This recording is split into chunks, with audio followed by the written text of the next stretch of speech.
结婚，结个鸡毛的婚啊！ Marry? What's the point of marrying? Right now, even if you gave me a wife for free, I wouldn't take her. What, has the competition really gotten that intense? You're offering a wife for free and men still don't want her? Do you know what marriage means? It means high expenses. That's right, what kind of high expenses? Do you need to give a bride price for marriage? Of course. Do you need to buy a car? You do. Do you need to buy a house? You should. Aren't all of these high expenses? They are. If I don't get married, I avoid these high expenses from the very root. When I keep all this money to spend on myself, do you know how carefree I am? Right? But buying a car, a house, giving a bride price. Aren't these all things a man is supposed to do? What do you mean, supposed to do? Are men born to be taken advantage of? Are men born to be beasts of burden? Is a man born owing someone $1,000,000 yuan? Approximately 140,300 US dollars? Have you ever done the math? Buying a house costs at least several $100,000, a car is $200,000 or $300,000, and the bride price is another several $100,000. All in, it's over $1,000,000 yuan. Approximately 140,300 US dollars. And that's all before the wedding. After you're married, don't you have to have kids? The milk powder money, the education money, and all the other high expenses of married life. If I don't get married, I can save all that money for my own retirement. Do you know how carefree I'd be? I can eat whatever I want, do whatever I want, and I don't have to slave away like an animal every day. If I'm not married, as long as I'm fed, the whole family is fed. I eat 2 meals a day, and I'm still getting more than enough nutrition. I can't even spend 30 yuan, approximately $4.20 USD, in a day. My monthly salary of 3,500 yuan, approximately 491 US dollars, is more than enough for me. If I were married, 8,000 yuan, approximately 1,122 US dollars, wouldn't be enough, and my wife would still call me a useless good-for-nothing. That's right, she'd say. How can a man be so useless? Are you a waste of space? So why should I get married? You get married for love, right? If you're just getting married for the sake of getting married, then what's the point? What's the meaning of it? Exactly. Do you know why fewer and fewer young people want to get married these days? Marriage isn't just about the word itself. It's about responsibility and commitment. Don't just get married for the sake of it. Marriage is never a one-person affair, nor is it just about 2 people. It's about 2 entire families. If I'm going to marry you, we have to build a life together. It's not about you demanding a car, a house, and a bride price right from the start. If I don't have those things, I can't marry you? If that's the case, then why should I get married at all? What's the meaning of marriage then? If marriage just means a guy has to spend over $1,000,000 yuan, approximately 140,300 US dollars, to get a wife, then I'm telling you I'd rather not marry at all. With that million, I can live a very happy and carefree life on my own. But if I get a wife and we end up divorcing, not only will she not return the bride price, she'll also take half of my assets. I was a man of means and I'd end up with nothing. So why should I get married? What's the point? You talk a good game now, but you're still young. What if one day you're very wealthy? Would you get married then? If we're rich, why would we need to get married? We didn't want to get married when we were poor. Now that we're rich, we'll just keep the money for ourselves. Isn't that a pretty carefree life? If I'm rich, I can get any girlfriend I want. I could have a different one every day and never repeat. Besides, when I was poor, you didn't want to marry me. Now that I'm rich, you're willing to? Is it my money you like, or me as a person? If I were broke, would you still be with me? This is how realistic society and love are today. We're not getting married not because we don't want to, but because we don't dare to and we can't afford to. Why can't we afford it? Because the cost of marriage is too high, the price is too great. Why don't we dare to? Because the divorce rate is too high. The concept of love has been twisted into something unrecognizable. Marriage nowadays is all about the exchange of money and benefits. So why should I get married? All you want is my money. Why is it that if a man doesn't spend money on you, it means he doesn't love you? What kind of ridiculous reasoning and logic is that? If that's the case, do you like my money or do you like me as a person? So what is the meaning of marriage? Well, I don't think you should paint everyone with the same brush. There are still many good women out there. If you found one who didn't want a car, a house, or a bride price, and just wanted to build a peaceful life with you, would you choose to marry her? You're daydreaming. Where are you going to find a girl like that these days? If you have no money, girls today don't care if you're a good person or if your values are in the right place. They just look at whether you have money, how much is in your bank account, and whether you can buy them a car and a house. You say she's not after your money, she's after you for who you are? Wake up. That era is over. I don't think I'll ever meet someone like that. Society is a big dye vat. How many people can truly emerge from the mud unstained? If you want to find girls like that, you know where to look? The kindergarten. Or find girls who have never been out in society. That way, they haven't been tainted by the social dye vat. But girls like that are too young. They haven't been beaten down by society. If she marries you and then experiences life in the real world, she'll realize she got married too early, that this isn't the kind of marriage she wanted, and she'll divorce you. Even if you find someone who is initially with you not for your car or your house, but just to build a life together, these people are generally too young and have a hazy understanding of love and marriage. This leads to a lack of responsibility and commitment in the marriage, and they'll try to escape the realities of it, which leads to a high divorce rate. But you're men. The duty of carrying on the family line rests on your shoulders. If you don't get married, won't you have no descendants to carry on the family name? Carry on what family line? Your family's few stainless steel pots and pans? Or your car loans, mortgage, and wedding debts? Right now, as long as I'm fed, that's all that matters. What's this about carrying on the family line? The real family line being passed down is the car loan, the mortgage, and the wedding debt. If you don't get married and have no one to carry on the family line, you're young now, so it's no big deal. But what about when you're old with few teeth left, can't eat or sleep well, and have to face sickness, old age, and death? How will you solve those problems? I've already lived a carefree life for half my existence. It's only right that I should suffer a little in my old age, isn't it? Right. Living carefree when I'm young and suffering a bit when I'm old. I think that's fine. You have to understand, if you only know how to eat, drink, and be merry when you're young, then when you get old, you'll have basically no regrets. Besides, if I get a minor illness, I'll just tough it out. A major one? A couple of bottles of medicine and I'm off to heaven, right? Why should I worry so much? Exactly. As long as I eat well, drink well, and have good taste in my spending, I have no worries. I'm alive today, so I'll eat and drink as I please and not let anything trouble me. Soaking in the tub, looking at the clock. Every second of comfort is a second gained. Smoking a cigarette, looking at the sky. Every day I'm alive is a day gained. You know what they say? Who falls in love these days? The wise don't enter the river of love. They just get a foot massage every day. 当一个女人走投无路的时候，她就会找一个男人结婚。 When a woman has nowhere else to turn, she will find a man to marry. When a man has nowhere else to turn, that woman will divorce him. It might sound quite heartless, but this is the reality. The once sacred vows of love eventually evolve into the cold interface of being blocked and deleted, becoming even more distant than strangers. This sense of contrast continuously shatters a man's psychological defenses, completely changing his attitude towards marriage and thus making more and more men wary of it. They are more inclined to delay marriage or even actively choose to be single. Many men have discovered that from the first cup of milk tea in autumn to the grand romantic gesture of 999 roses, none of it can ultimately withstand the simple word mundane. Nowadays, men in China are slowly and collectively withdrawing from the marriage market.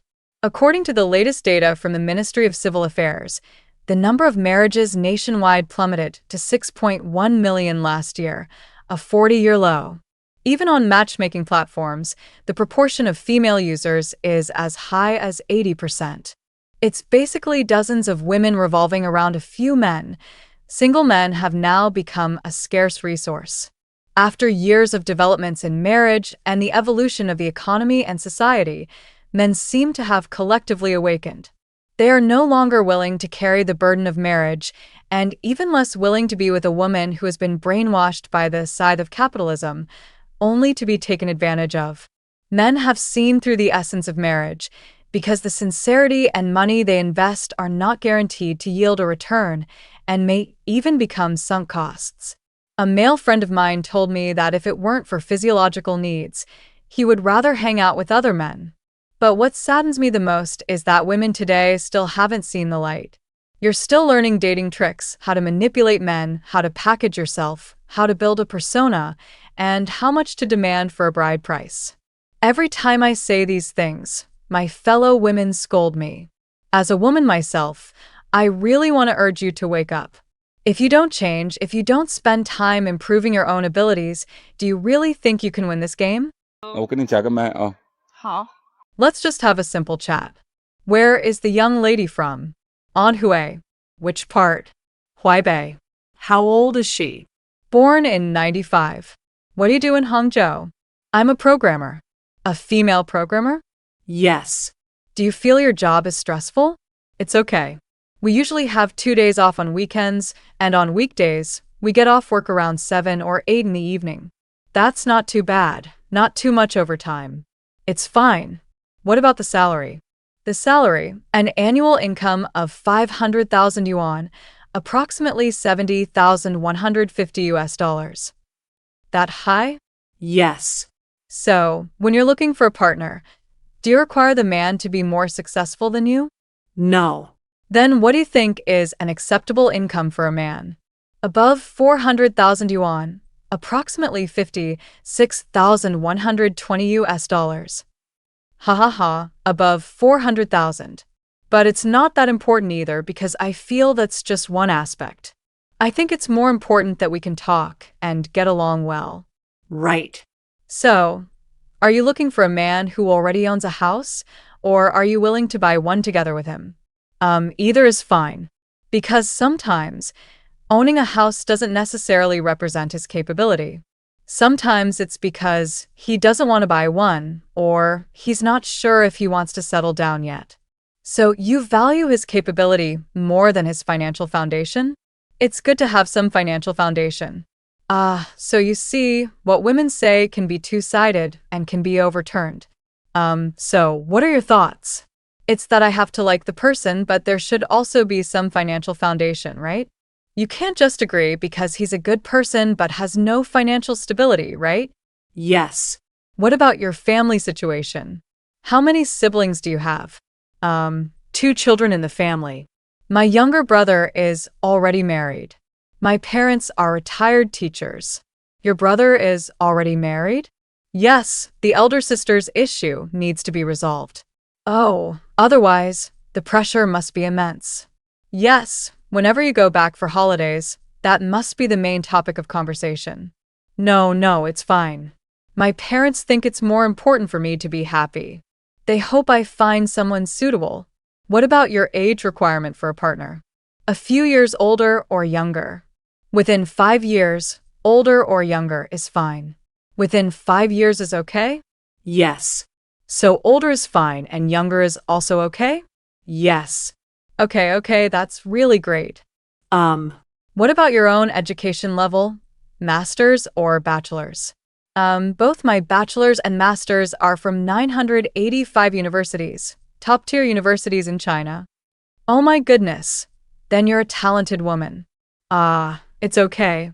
And you're also quite good-looking, you know? No wonder. Speaking of programmers, would you consider a male programmer? Finding someone in the same profession. We can get to know each other first. Actually, the hottest jobs right now are either in chip design or high-performance computing. I'm telling you, both of these are definitely high-income fields. Their income might be higher than yours, right? That's because I'm in this industry.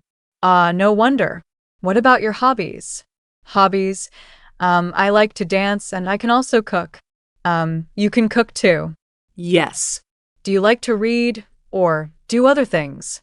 What are your monthly living expenses, roughly? My monthly living expenses. I can completely cover them myself and still save a considerable amount. Oh, okay. Do you guarantee that everything you've said is true? Yes. Can I post this on my social media?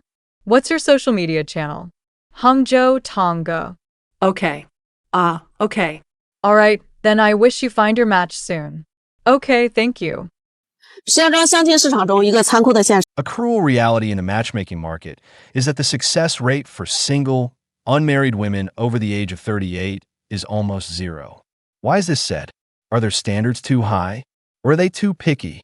No, the problem is with their mindset.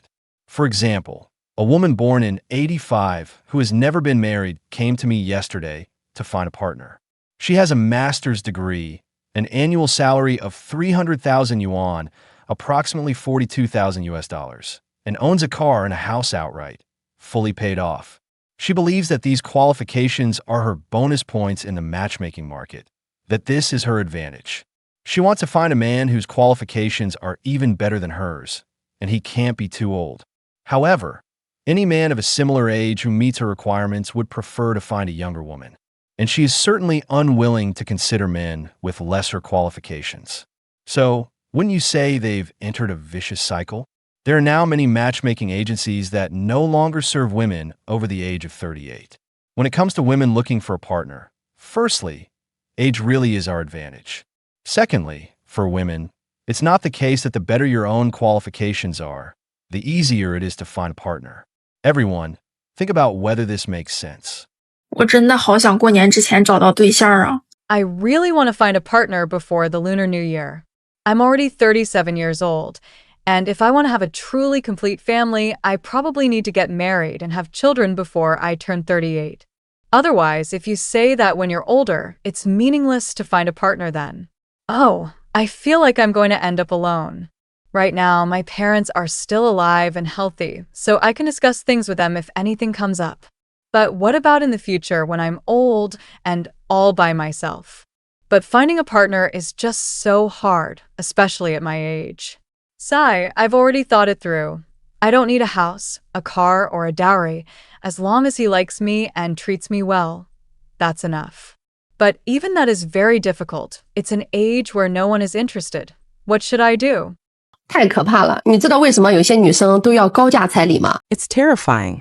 Do you know why some women demand a high-priced bride price? Because she doesn't genuinely want to build a life with you at all. She's aiming for divorce. Isn't that scary? Demanding a high bride price is a way of filtering for a target group. If you can afford the money, I'll marry you. After getting married, she will also continuously exploit you and will definitely keep finding your faults and picking at you, saying things like, "If you can't support me, you shouldn't have married me." In reality, this is all in preparation for a divorce. You can think about it. If her mother truly approved of you as a son-in-law, how could she bear to ask for such a large bride price? If she truly loved you, how could she be willing to make things difficult for you? It's precisely because she doesn't like you enough that she demands such a high bride price to make things hard for you. Do you understand now? 这个社会啊，其实是不允许男性觉醒的。 This society doesn't actually allow men to awaken. Have you noticed? Many bloggers who previously advocated for not getting married, or even taught you how to identify manipulative women and resist gold diggers, have now either had their accounts banned or been forced to change their content. Why?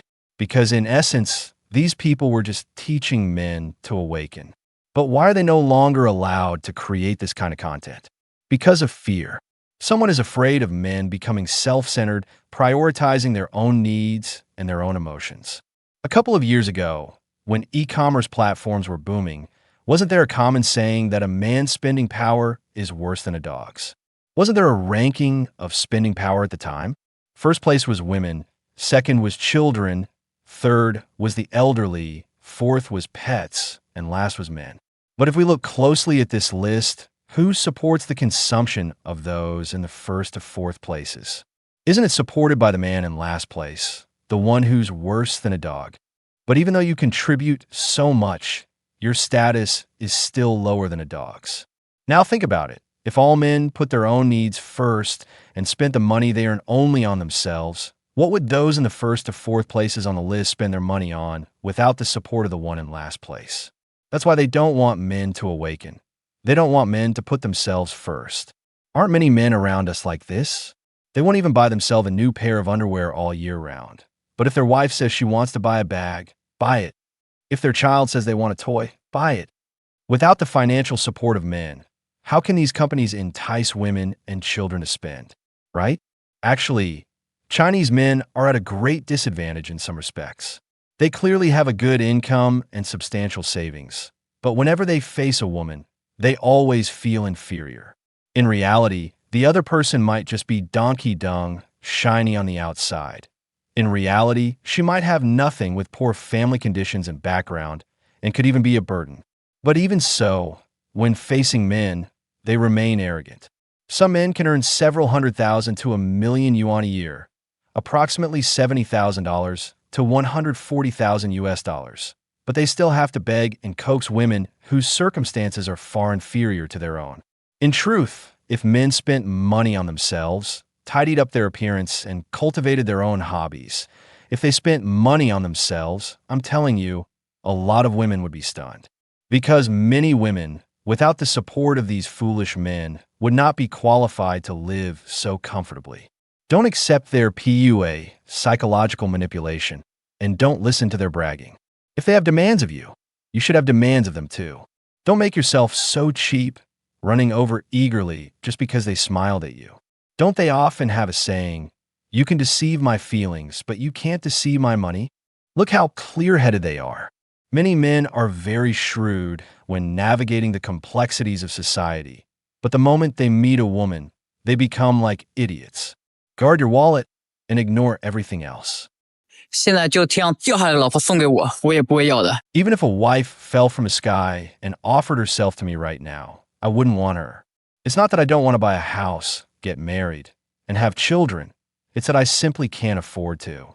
I emptied the wallets of all 6 members of my family, studied for more than 20 years, and finally managed to buy a house and pay the down payment. Today, during a blind date, the girl said her final words, "You still have 28 years of mortgage left. Why are you even dating?"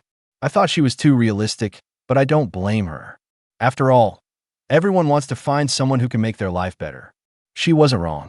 I graduated 3 years ago, earn just over 4,000 yuan a month, about $560, and work under the 996 schedule. After turning 30, I might even face the risk of being laid off. By then, I probably won't be able to support myself, let alone marry someone.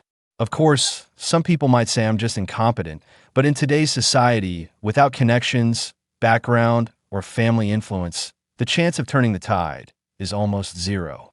That's why I hope the wealthy brothers and sisters out there can have more children to continue our nation's bloodline.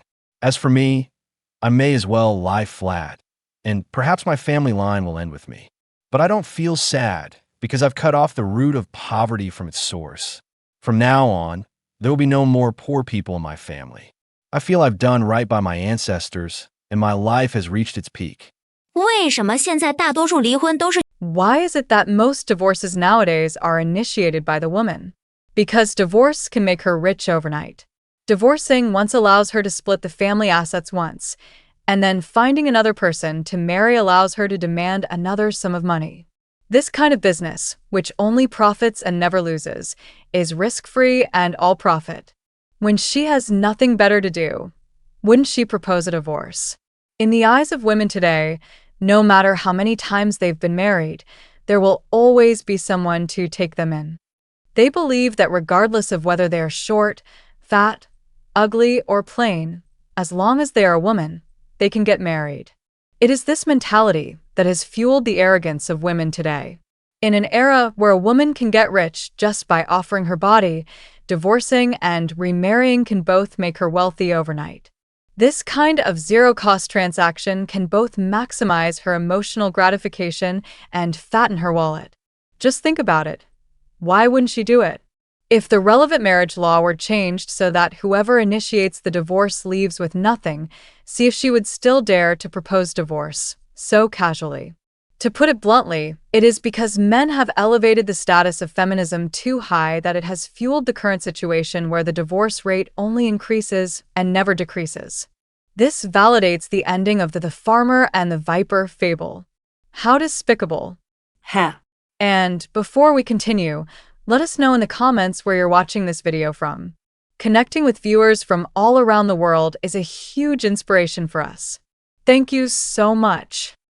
大龄女生嫁不出去啊，真的没有一个是无辜的。 Mainland Chinese women who can't get married. None of them are entirely innocent. Recently, many women over 35 have come to me for advice. Yesterday, A 36-year-old woman told me she's still single because she hasn't met the right person. I asked directly, "Do you have to get married now, or will you only marry if you meet someone suitable?" She replied firmly, "I must get married, and I want to have a child before I turn 40. She's consulted me several times before, and her family keeps arranging blind dates. She has also shared her criteria for choosing a husband." I told her, "If you truly want to marry and have a child before 40, you'll need to lower your standards." But she insisted her conditions were good. 36 years old, 165 centimeters tall, working in a state-owned enterprise, earning 200,000 yuan a year, about $27,600, a native of Nanjing, owning a fully paid house and car, and with retired parents, so no financial burden. She said she didn't require a man of equal status, could accept someone a bit worse, yet couldn't find anyone. I asked, "What exactly do you mean by a bit worse?" She listed, "Up to 3 years older, lower income is fine but must be between 150,000 and 200,000 yuan, about 20,700 to 27,600 USD, ordinary bachelor's degree, no elite school required, no debt, house and car fully paid, and must be unmarried, divorced men not acceptable." I asked, "Why do you think such men are inferior to you?" She replied, "They earn less, have lower education, and I don't even require their parents to have pensions. Isn't that already worse?" In fact, many older women think the same way. I told her bluntly, "The men you look down on most likely wouldn't choose you either. If a man like that is still single in his 40s, there's a reason, because those who meet your standards will prioritize women in their early 30s, born after 1995. They're younger and healthier, ideal for marriage and children. If you do meet such a man who actively pursues you, be careful. He's probably either a player or a scammer. There are no effortless blessings." She was puzzled and asked, "Can't men also refuse to settle when they were young?" I told her a harsh truth. Men and women differ in mate selection. Men are naturally downward compatible. If a man already had good conditions at 27 or 28, many women would have approached him back then. If he didn't settle then, why would he compromise now with a 36-year-old woman? Does that make sense? After hearing this, she realized that delaying longer would only make things worse and asked how to adjust. Using her example, I want to tell all older women who still wish to marry. First, clarify your core needs. If your goal is to marry and have children before 40, stop fixating on financial standards. Focus on a man's height, health, emotional intelligence, and family background. If they're decent, that's enough. Essentially, you're choosing good genes. Find a reliable man willing to share the responsibility of raising children.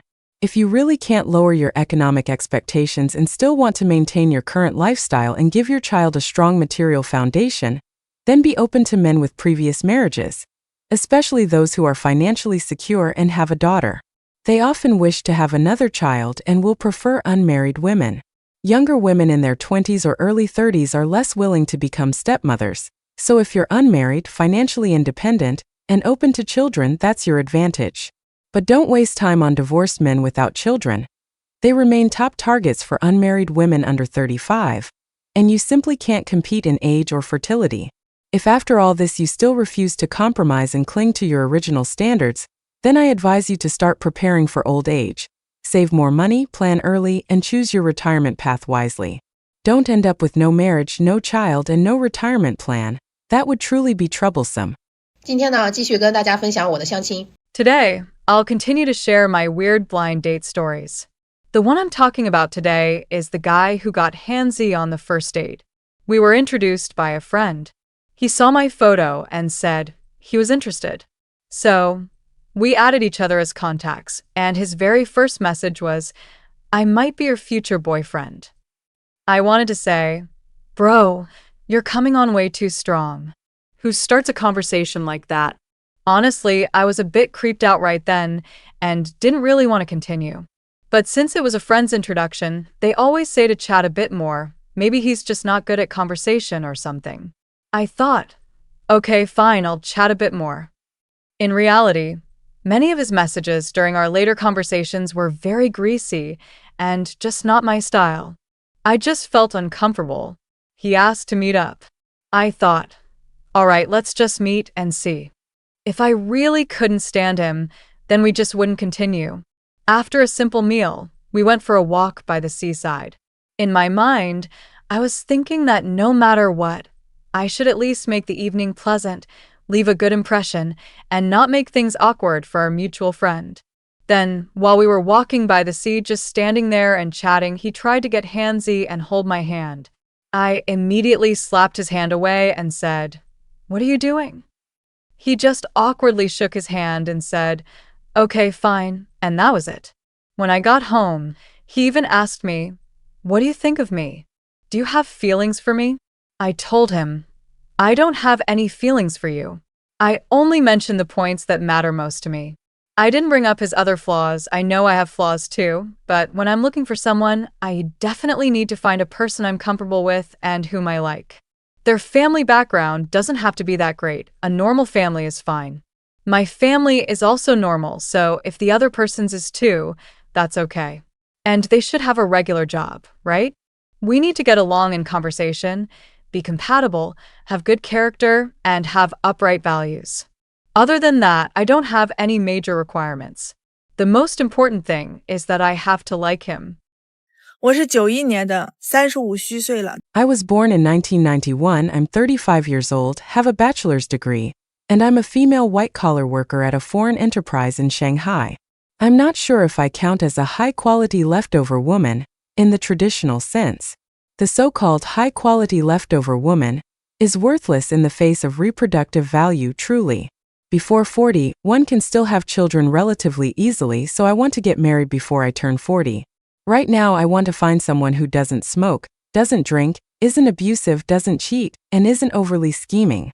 This person should be an economically suitable man who can cook, do housework, knows how to drive, and can also provide a little bit of emotional support. He should be able to earn a little money, no need to earn a huge amount, be very filial to his parents, and be a good boyfriend who treats his wife and children well. I don't have many requirements for height, just 165 centimeters or taller. For education, a college diploma or higher is fine, and it's best if his annual income is over 150,000 yuan, approximately 21,000 US dollars. As for me, I don't need a house or a car. I didn't want a bride price before, but then people said that free things aren't valued. So I should be worth something, right? The bride price starts at 66,000 yuan, approximately 9,200 US dollars. Is anyone signing up? Let's make a push to get married before the new year. 为什么很多男人啊把财政大权 Why is it that so many men who hand over their financial power end up with no good outcome, and often a tragic one? They get cheated on, dumped, scammed, lose all their wealth, and end up alone with their family broken. Why does this happen? Today, from a woman's perspective, I'm going to tell you a secret. Do not hand over your salary. Do not hand over your salary. I'll say this important point 3 times. You can give money for living expenses, but the rest of the resources must remain in your hands. Why are women never satisfied? I might offend a lot of people by saying this, but women are truly insatiable. Moreover, if you hand over all your resources from your point of view, you think, I've already shown my utmost sincerity, right? Shouldn't you be less troublesome? Shouldn't you be more content? Shouldn't you have fewer demands? But from a woman's perspective, once you've handed everything over, it's mine. How's it yours anymore? What sense of participation do you have? Besides that, what other contributions do you make? So, what other resources do you have left to maintain your intimate relationship? What does maintain an intimate relationship mean? Many women often talk about emotional value. To put it bluntly, it means you need to continuously maintain it. It's not a one-time transaction where you give her something and she'll be eternally grateful to you. That's impossible. After you've paid for the living expenses, what do you do with the rest? You buy her gifts, right? You can occasionally pay for the household expenses like water, electricity, and gas bills. During holidays, you can pay for trips, right? And from time to time, you can bring things home. This is what's called your sense of participation. She can see your involvement throughout this process. Otherwise, she'll just think, all you do is earn some stinking money. Do you care about me? Do you provide me with emotional value? Once those 2 words, emotional value, come out, you have no rebuttal. Because indeed, you'll also feel like all you did was contribute money. In fact, the issue with just contributing money is that you've misunderstood its value. It's worth more than just that single act, but you've condensed it into one point. So, why is it all so complicated? It's because people are truly never satisfied. Once you turn something into an expectation, it will breed many additional demands. For example, you need to be more ambitious, you need to be more romantic, you need to provide me with emotional value. Isn't it a headache? So, what I've said might be a bit harsh. You guys can think it over for yourselves. As we conclude the emotional journey of today's video, we've listened together to a multifaceted and often conflicting chorus of hearts searching for love in the midst of modern society. From the profound loneliness of a 37-year-old woman to the skepticism of men facing the burdens of marriage and the seemingly irreconcilable standards and expectations from both sides. Through these stories, we see a panoramic view of contemporary love and marriage, where the heart's deepest desires seem to clash fiercely with the mind's pragmatic calculations. We hear the man's fear, the fear that love will become a financial transaction he cannot afford. We also feel the woman's anxiety, the fear that her youth and her worth will be eroded by time, leaving her utterly alone. Both sides are standing on an invisible battle line, protecting themselves with material demands, with caution, and with doubt. But amidst this cacophony of complaints and material requirements, did you notice a common thread running through it all? It is the deep-seated desire to be understood, to be respected, and to connect genuinely. The woman with an annual income of 500,000 yuan didn't need a richer man. She needed someone she could get along well with.